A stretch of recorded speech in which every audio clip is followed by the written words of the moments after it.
নমস্কাৰ, মই চম্পক শৰ্মা।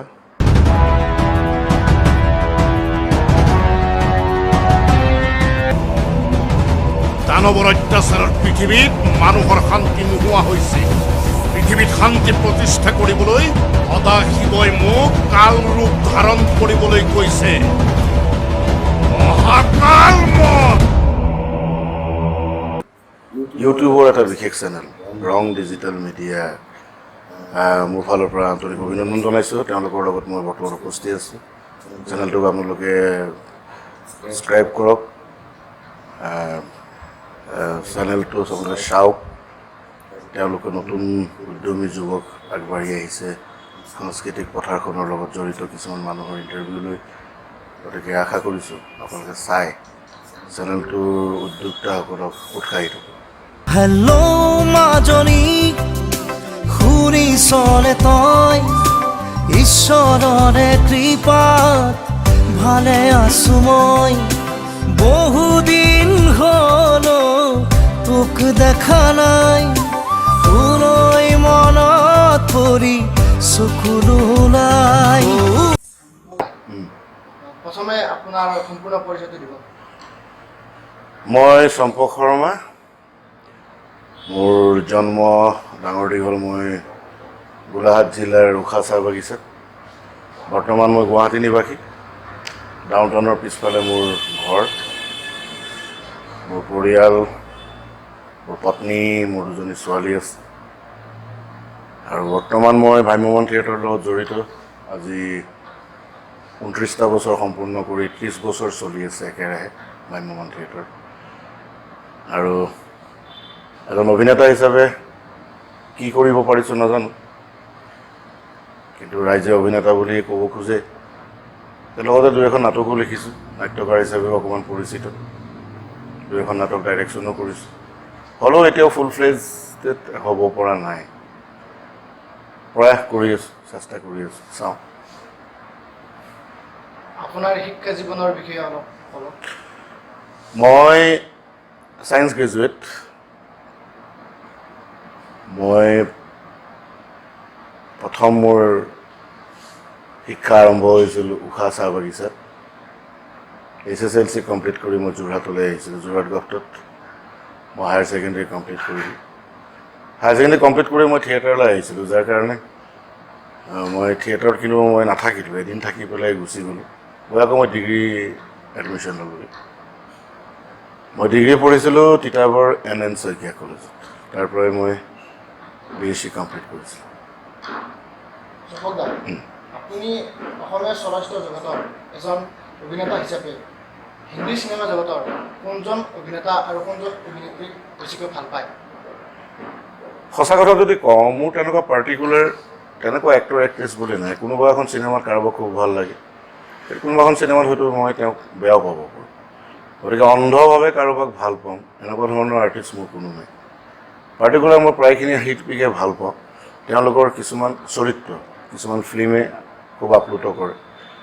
ঠিক তেনেকৈ পৰেশ ৰাৱলক মই খুব বেছি ভাল পাওঁ, কাৰণ তেওঁ এনেকুৱা এজন শিল্পী, সকলো ধৰণৰ চৰিত্ৰতে খুব নিজকে সুন্দৰকৈ খাপ খুৱাই পেলাই চৰিত্ৰটো ৰূপায়ণ কৰে। কেৱল নাচ গান কৰিব পাৰিলেহে যে অভিনেতা হ'ব পাৰিব সেইটো কথা নহয়। অভিনয় শিল্পীৰ উদ্দেশ্য হ'ব লাগে যি চৰিত্ৰটোৱে নহওক সেই চৰিত্ৰটো যাতে সুন্দৰকৈ উপস্থাপন কৰিব পাৰে। দ্বিতীয়তে মই কেদাৰ খানক খুব ভাল পাওঁ। আৰু নতুন চামৰ ভিতৰত প্ৰায়খিনি শিল্পীৰে অভিনয় ভাল লাগে। পাৰ্টিকুলাৰ মই কাৰো নাম নকওঁ। আৰু কথাছবি বিশেষে খুব ভাল অভিনয় কৰিছে। সেইধৰণে সঞ্জুখন চালোঁ, তাৰ ৰণবীৰ কাপুৰে খুব সুন্দৰ অভিনয় কৰিছে। কোনোবাখন চিনেমা চাই খুব বেয়াও পাইছিল, খুব ফটুৱামি কৰিছে।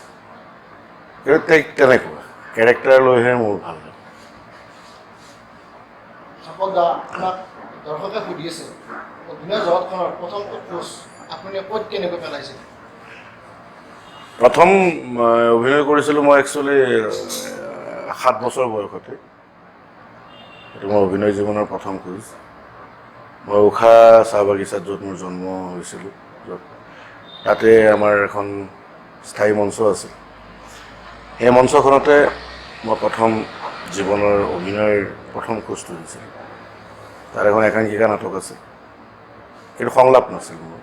এটা প্ৰতীকী চৰিত্ৰত মই অভিনয় কৰিছিলোঁ আৰু কি কথা নাজানো, সেই চৰিত্ৰটোত জাজে মোক নিচুকনি পুৰস্কাৰেৰে পুৰস্কৃত কৰিছিল। কৈছিল যে মই পাহাৰৰ চৰিত্ৰ এটাত থিয় হৈ আছিলোঁ, মোৰ পিঠিত পাহাৰ বুলি লিখা আছে। মই বোলে অকণো লৰচৰ নকৰাকৈ গোটেই নাটকখন পাৰ কৰি দিছিলোঁ।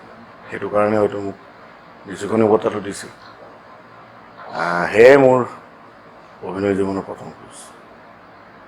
এই জগতখনত সোমোৱাৰ আগত আপুনি কিবা কোনোবাৰ পৰা বাধা পাইছিল নেকি? বাধা পোৱা নাছিলোঁ। এইকাৰণে পোৱা নাছিলোঁ, প্ৰথম কথা ক'বলৈ গ'লে মোৰ দেউতা এজন শিল্পী আছিল। তেওঁ পেচাদাৰী শিল্পী নাছিল, তথাপিতো অভিনয় খুব ভাল পাইছিল। আৰু ময়ো পঢ়া শুনাৰ লগতে পেৰেলেলি এইখিনি অভিনয়ৰ লগত জড়িত হৈ থকাত তেওঁলোকে বাধা দিছিল। মোৰ দেউতাৰ সন্মুখত পৰীক্ষা আছে, তেনেকুৱাতে কোনোবা নাটকৰ প্ৰস্তাৱ লৈ আহিলে সেইবোৰ কৰিব যাব নালাগে। কিন্তু অভিনয় ক্ষেত্ৰত টোটেলত কোনো ঘৰখনে মোক বাধা দিয়া নাছিল, বৰঞ্চ ছাপৰ্টহে কৰিছিল। কিন্তু থিয়েটাৰলৈ অহা মুহূৰ্তত কিন্তু অকণমান বাধাৰ সন্মুখীন হৈছিলোঁ। তেওঁলোকৰ মতে মোৰ পেৰেলেলি এটা চাকৰিও ঠিক হৈছিল, চাকৰিটো কৰিবৰ কাৰণে বেছি জোৰ দিছিল। কিন্তু মোৰ শিল্পী সুলভ মনটোৱে নামানিলে, সেইকাৰণে থিয়েটাৰলৈ ঢাপলি মেলিলে। আপোনাৰ জীৱনৰ প্ৰথম চিনেমাখনৰ নাম কি, য'ত নেকি আপুনি প্ৰথমবাৰৰ বাবে অভিনয় কৰিবলৈ সক্ষম হৈছিল? কেমেৰাত কাম ফাৰ্ষ্ট টাইম মই কৰিছিলোঁ 1990ত, প্ৰেম জনমে জনমে। এখন চিনেমা গুৱাহাটীৰ পৰাই হৈছিল। কেমেৰাৰ কাম কৰি ভাল লাগিছিল, কিন্তু ষ্টেজক বেছি ভাল পাইছিলোঁ মই সৰুৰ পৰাই। যাৰ কাৰণে মই চিনেমাৰ লাইনটোক মুখ্য লাইন হিচাপে নলৈ মই ভ্ৰাম্যমাণ জগততে একেৰাহে কাম কৰি গ'লোঁ। আপুনি অভিনয় জগতত বিশেষভাৱে সক্ষম হোৱাৰ ক্ষেত্ৰত বিশেষ হাত থকা মানুহজন কোন? এজন অভিনেতা হিচাপে সফল হ'বলৈ হ'লে প্ৰথমতে নিজৰ কনফিডেন্সটো বৰ ডাঙৰ কথা। নিজৰ আত্মাটোৰ লগত সদায় ফ্ৰেণ্ডশ্বিপ কৰিব লাগিব, নিজৰ ভিতৰৰ মানুহটোৰ লগত। সেই ভিতৰৰ মানুহটোৰ লগত বন্ধুত্ব থাকিলে যিকোনো কাম কৰাত সুবিধা হয়। বাকী বাহিৰৰ মানুহে ৰাস্তাৰ পথবিলাকহে দেখুৱাই দিব পাৰে, যে তুমি এনেকৈ যোৱা, কেনেকৈ যাবা, সেই যোৱাৰ ছিগনেলটো কিন্তু ভিতৰৰ মানুহটোৱে দি থাকে। গতিকে মই ভাবোঁ ইয়াত বাহিৰৰ হাততকৈ মোৰ ভিতৰৰ মানুহজনৰ হাত বেছি আছে। দৰ্শকে আপোনাক সুধিছে মানে আপোনাৰ লাভ ষ্টৰিটো। লাভ ষ্টৰী বুলিবলৈ ক'লে প্ৰথম প্ৰেম মোৰ নাটকৰ প্ৰতি। নাটকক ভাল পাওঁ, খুবেই ভাল পাওঁ। সৰুৰ পৰাই ইয়াৰ প্ৰেমত পৰি আজি এটা ষ্টৰী আকৃতি লৈছে আৰু বাকী আছে।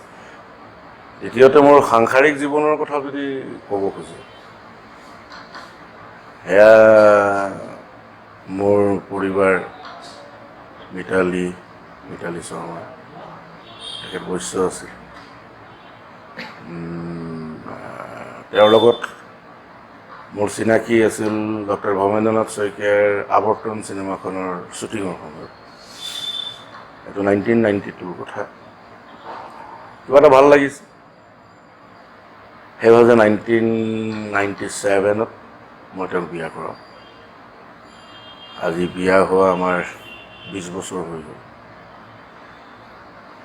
মোৰ দুজনী ছোৱালী। গতিকে মোৰ প্ৰেম কাহিনী বুলিবলৈ ক'লে ভিতৰৰ বহুত কথা আছে, সেইবোৰ কথা এতিয়া ৰাজহুৱা নকৰোঁ। কাৰণ তেওঁ এটা বেলেগ কাষ্টৰ ছোৱালী আছিল, গুৱাহাটী নিবাসী আছিল। গতিকে তেওঁলোকৰ ঘৰখনে প্ৰথমতে ভ্ৰাম্যমাণ থিয়েটাৰৰ আৰ্টিষ্টক ছোৱালী দিয়াৰ ক্ষেত্ৰত অকণমান প্ৰটেষ্ট কৰিছিল, কিন্তু শেষত বাধ্য হৈছিল দিবৰ কাৰণে। আৰু প্ৰেম যদি সঁচা হয়, প্ৰেম যদি পবিত্ৰ হয়, তেতিয়াহ'লে মিলন নোহোৱাৰ কোনো কথাই নাই। মই এই ক্ষেত্ৰত এটা উদাহৰণ। আপুনি হয়তো এই জগতত থকাৰ বাবে ফেমিলিক সিমান টাইম দিব নোৱাৰে হয়। কিন্তু কেনেকৈ আপুনি এজন হাজবেণ্ড আৰু দেউতাক হিচাপে ফেমিলিক সুখী কৰি ৰাখিব পাৰিছে? সকলো সময়তে ঘৰত থাকিলেই যে একেলগে থাকিলেই যে চব বস্তু দিব পাৰি সেইটো কথা নহয়। আঁতৰত থাকিও মৰম স্নেহ আদান প্ৰদান হৈ থাকে। আৰু মই 9 মাহ ভ্ৰাম্যমাণ থিয়েটাৰৰ লগত জড়িত হৈ অসমৰ ইমূৰে সিমূৰে ঘূৰি ফুৰোঁ। এই ক্ষেত্ৰত সকলোৱে ভাবে যে ঘৰ দুৱাৰ এৰি থাকিব লগা হয়, কিন্তু সেইটো কথা নহয়। মোৰ ঘৰ বৰ্তমান গুৱাহাটীত। মই 7 মাহ সময় প্ৰায় ঘৰৰ লগত এটাচমেণ্টতে থাকোঁ।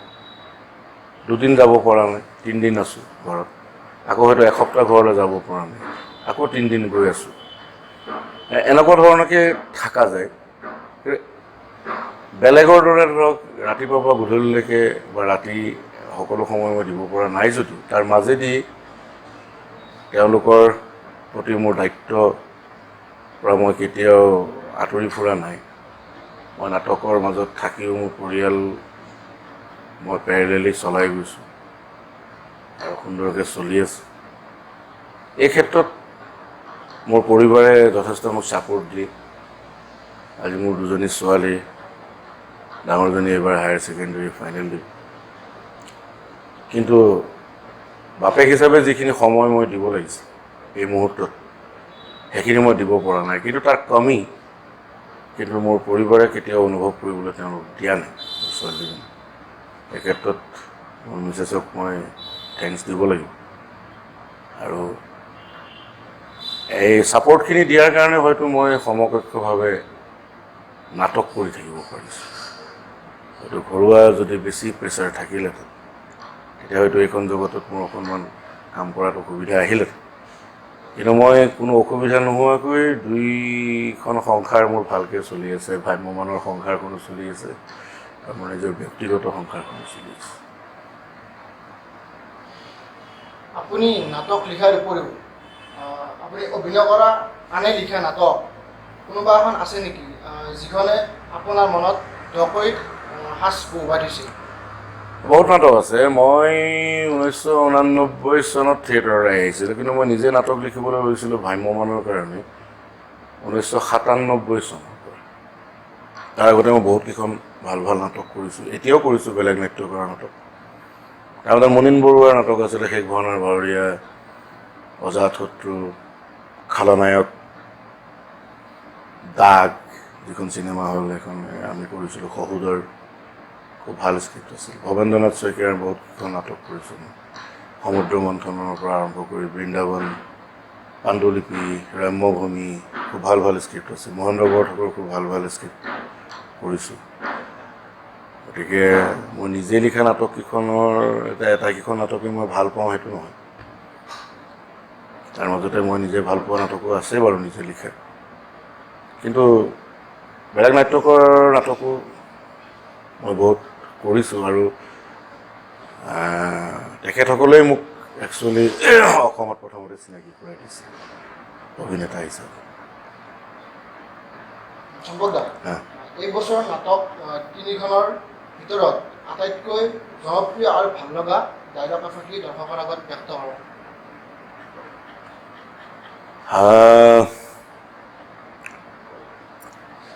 এইবাৰ আমাৰ 3খন নাটক চলি আছে ইয়াত ইতিহাসত। মোৰ নিজে লিখাখনৰ নাম হৈছে মহাকাল।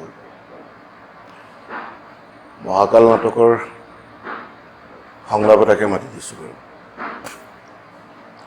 মই এজন পুলিচ অফিচাৰ, বাংলাদেশী সন্ত্ৰাসবাদীৰ লগত জড়িত এজন অপৰাধীক মই মুখামুখি হওঁ অপৰাধীজনৰ লগত। তেতিয়া তেওঁক মোক কোৱা 2টামান কথা আছে যে লাচিত, মোৰ নাম লাচিত বৰফুকন, ইন্সপেক্টৰ লাচিত বৰফুকন।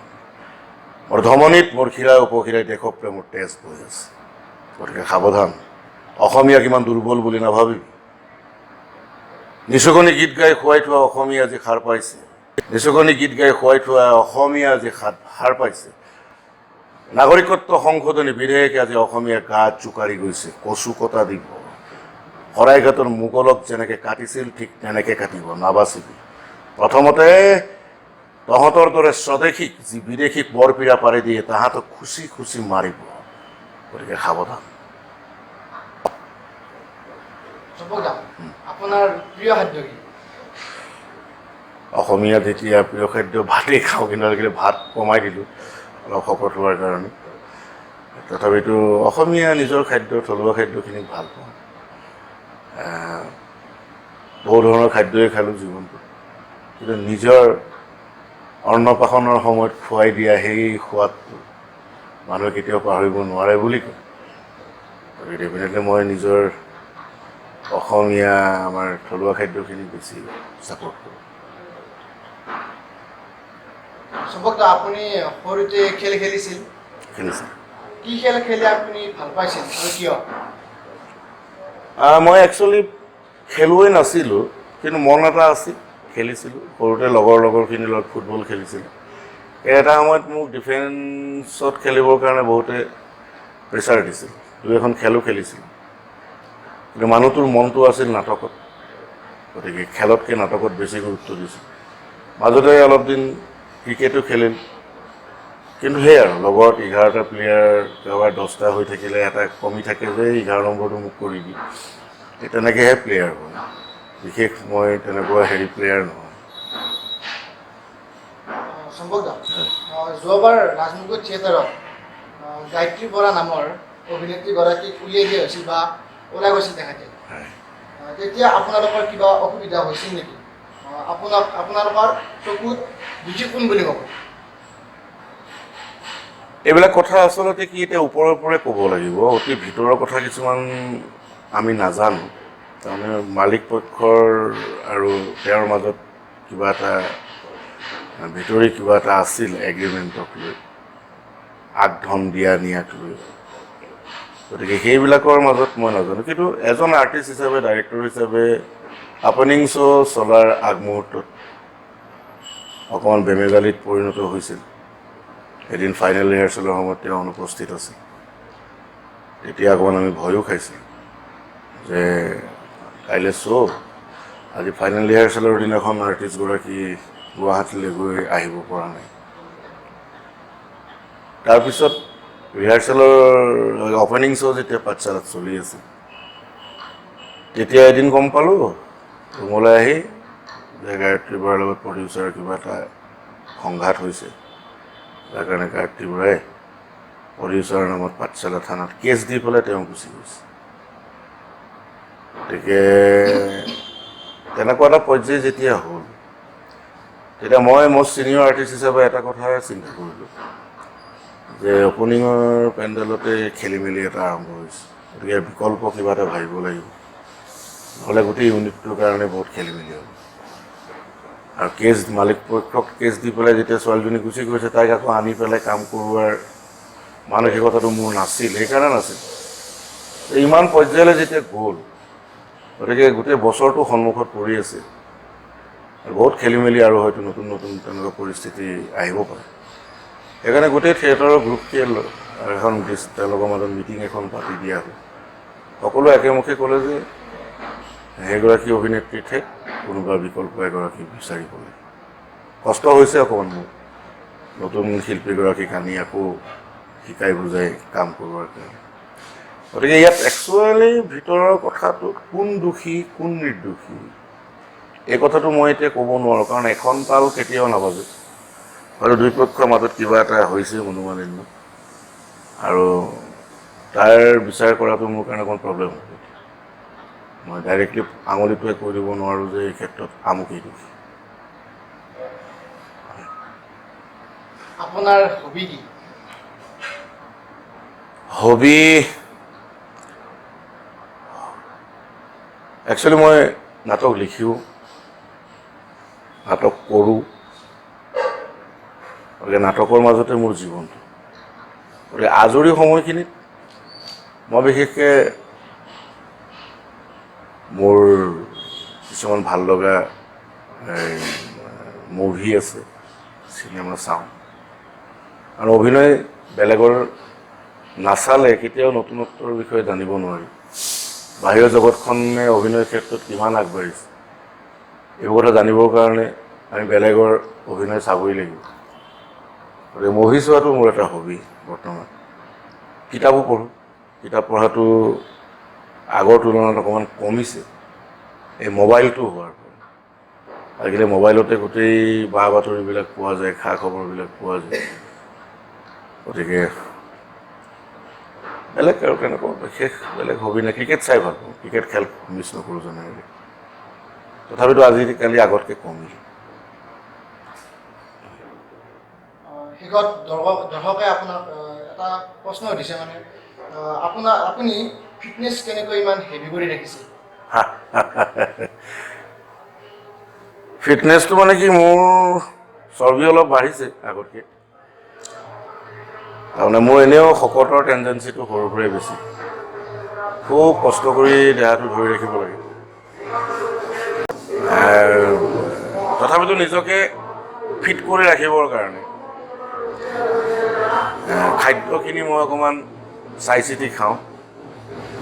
যিখিনি খাদ্যই যাতে মোৰ শৰীৰটোক কষ্ট দিব নোৱাৰে তেনেকুৱা ধৰণৰ খাদ্যৰ পৰা মই অকণমান আঁতৰি থাকোঁ। আৰু শাৰীৰিক মানে যিখিনি যত্ন ল'ব লাগে সেইখিনি মই কৃপণালি নকৰোঁ, লওঁ নিজৰ ক্ষেত্ৰত। আৰু পৰাপক্ষত মই ৰেষ্টতে থাকোঁ থিয়েটাৰ থকা সময়খিনিত।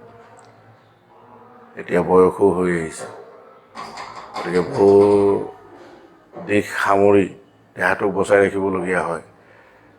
কাৰণ ষ্টেজত দৰ্শকে চম্পক শৰ্মাৰ বয়স হৈছে বুলি যাতে অনুভৱ নকৰে, এই কথাটো কেতিয়াও ধৰা পৰিবলৈ দিয়া নাই। আৰু এইটোতো আৰু ধ্ৰুৱ সত্য, সদায় একে মানুহ কেতিয়াও হৈ থাকিব নোৱাৰে। তাৰ মাজেদি ফিট কৰি ৰখাটো অকণমান কষ্ট, চেষ্টা কৰোঁ। আপুনি আমাৰ এই ৰং ডিজিটেল মিডিয়া ইউটিউব চেনেলত অকণমান সময় দিয়াৰ বাবে আপোনাক ধন্যবাদ জনালোঁ। ধন্যবাদ, তোমালোকলৈও মোৰ ধন্যবাদ থাকিল। তোমালোক আগবাঢ়ি আহিছিলে মোৰ ওচৰলৈ মোৰ মনৰ কথা জানিবলৈ, আৰু মই যিখিনি পাৰোঁ ক'লোঁ। আৰু ভৱিষ্যতে তোমালোকৰ আৰু উন্নতি হওক, ভাল হওক, চেনেলটোৱে ৰাইজৰ মাজত জনপ্ৰিয়তা অৰ্জন কৰক, ইয়াকে কৈ বিদায় মাৰিছোঁ। ধন্যবাদ।